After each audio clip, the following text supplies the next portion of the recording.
Welcome to this radio video, and this is another little goodie that I received by mail today. So this is the Tecsun GR168 emergency type radio. So you see the box here on the right. This is what the box looks like. Ordered from eBay from a Chinese, a seller from Hong Kong. That's DP Mega, I believe it's called. I've ordered radios in the past from this seller, which is always a good seller for radios on eBay. $35 US with shipping, and inside you've got these two little manuals that are Chinese, but I can tell you don't need the manuals to understand this radio. It's one of those easy to understand radios if you're not a tech guy or tech savvy person.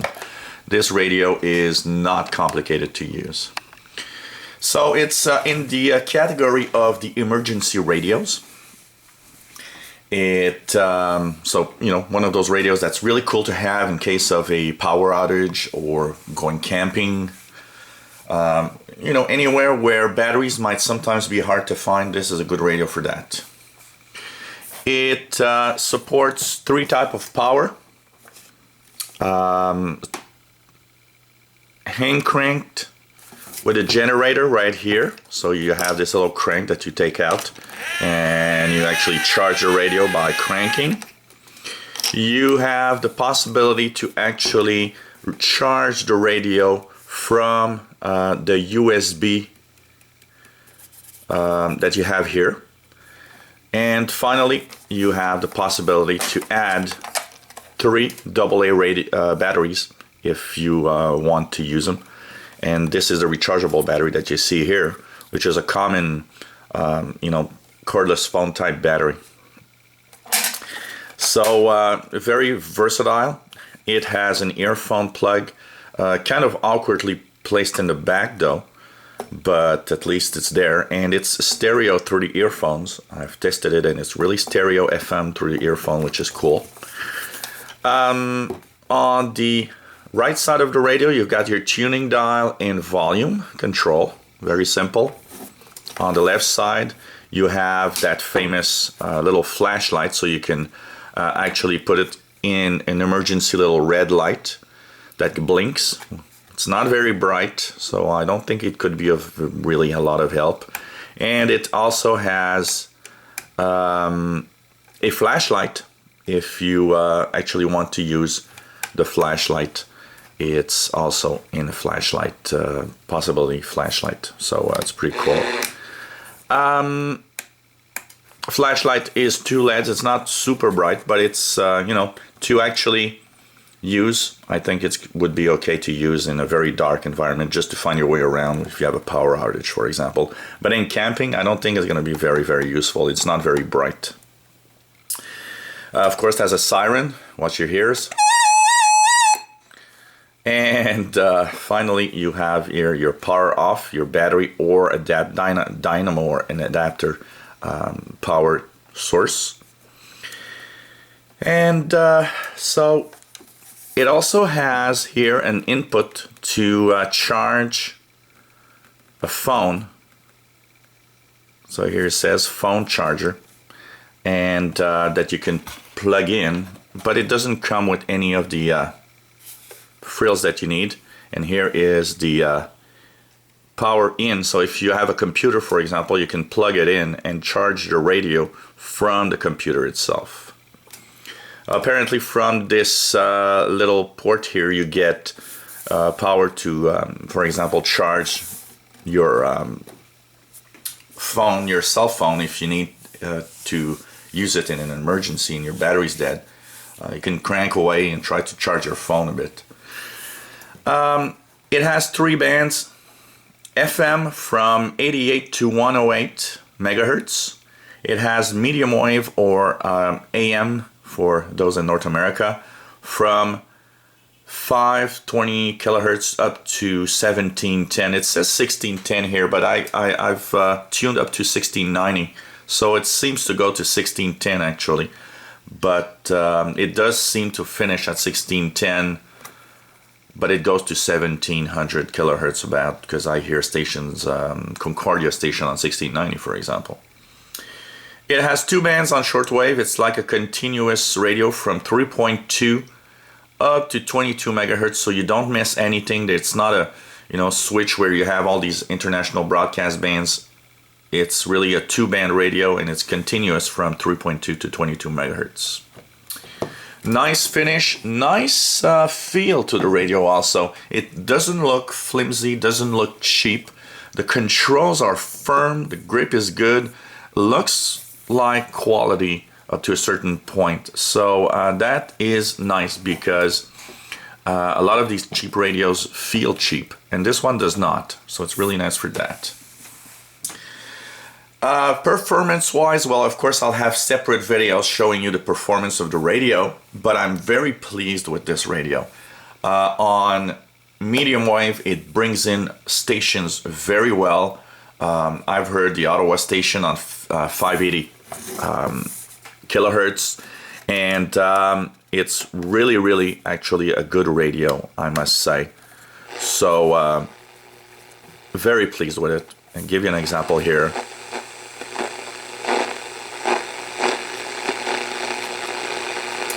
I'm not sure I'm on a good... Oh, here I am. This is Mediumwave.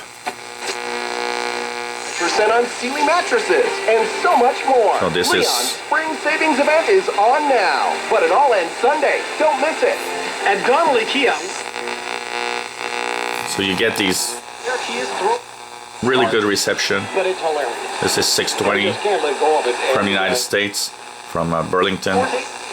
This is CFRA in Ottawa, 100 miles away.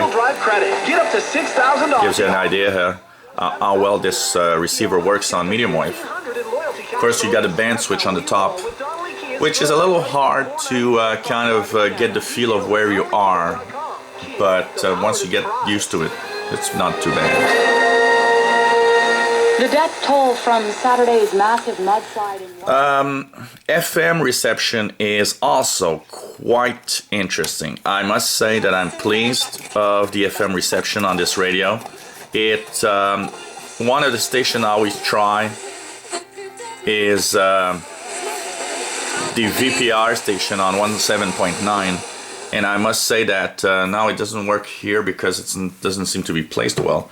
But I can actually listen to VPR 107.9 from Burlington, which is more than 100 kilometers away from here. So the FM portion is not too bad. It's not a DX machine, but it actually works quite well, and it's one of the good FM radios that I've had to use actually. On shortwave, it performs very well. It's very sensitive actually, and you can bring out those stations from far away. Anybody identify with? Yeah. For example, here. This is on 21,600 or something like that. It's one of those religious stations. It actually picks up stations quite well, and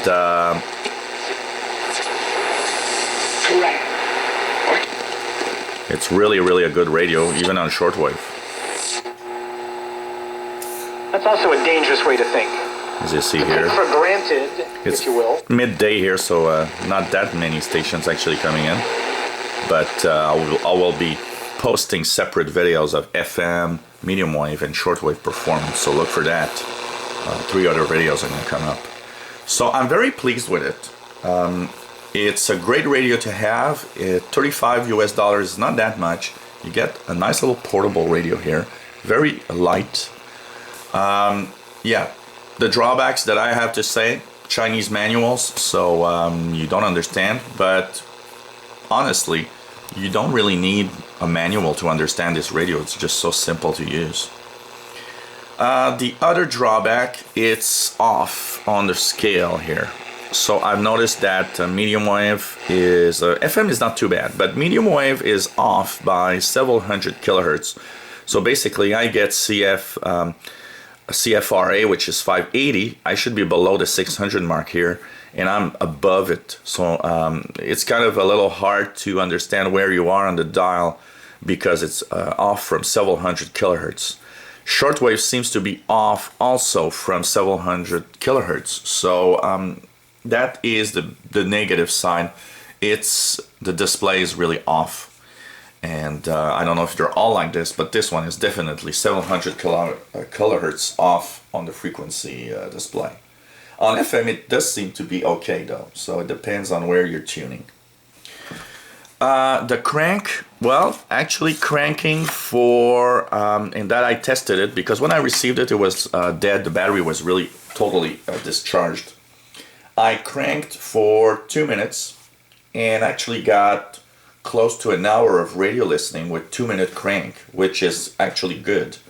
So you don't have to crank too often to get the radio to work. And of course, if you crank more, you'll have more out of it. So that's good because a lot of these radios that I've seen, you crank and what you get is like, 2-minute crank, 15-minute radio, which is not fantastic. But this one, you have definitely an hour of radio for about 2 minute and a half cranking, which is quite good. Build quality, like I said, seems quite nice. It feels with the feel is a minimum of quality. It doesn't look flimsy, except maybe for the band switch on the top here. But I feel more quality out of this radio than other radios that cost twice as much that I own. So it's actually quite good. As you see here, it's like a gray, kind of a military grade finish type. It's not bad of radio. The audio out of it is very good thanks to this big speaker in the front. It's actually a good sound, strong sound. So even if you're far away, you can actually boost the volume quite high. It has a good sound quality on it, which I really enjoy. And so this is going to be a nice little radio that I'm going to bring along camping, or if I go somewhere where I know that batteries are going to be hard to find. This is definitely a good radio. So it's really cool to know that you can charge it from your computer, you can charge it by the crank, and you can also put alkaline AAA batteries if you ever need to. So the Tecsun GR168, not bad at all. If you're looking for a little something, it's analog, but if you're looking for a good receiver and something you can bring along camping, it doesn't cost too much. So if you break it or get it stolen, it's not too bad. It's not really good for people that actually travel by plane because it is kind of a little bigger than very small portables. You'd be better off with a very small shortwave AM FM portable. So look for the videos. I will be testing Mediumwave FM and Shortwave on separate videos so that you can actually see for yourself how it performs. But I'm quite pleased with it, and for $35 I feel that I have enough radio and quality for my 35 hard-earned dollars. If you enjoyed my reviews and videos, why not subscribe to my channel?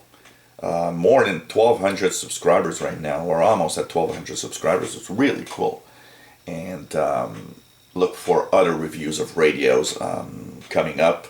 And of course, hopefully you enjoy my videos. You can take a look. More than 1,000 videos online, so you can really, if you love radio, this is a great place to be. So thanks for watching. Bye-bye.